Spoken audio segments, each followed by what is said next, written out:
নমস্কার, আমি শ্রীতমা। আজকের জন্য স্বরচিত একটি কবিতা। কোনো নারী যদি রাতে জীবিকার প্রয়োজনে বেরোন, সেমিনার রুমে একটু বিশ্রামের অবকাশ খোঁজেন, না, সে সহজলভ্য নয়।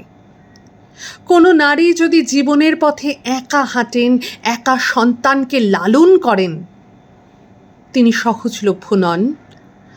আধুনিক পোশাকে নিজেকে সাজায় যদি কোনো নারী, সহজলভ্য নয় সে যদি কোনো পুরুষ বন্ধুর সাথে ঘুরতে বেরোয়, আড্ডা দেয়, সে কি সহজলভ্য?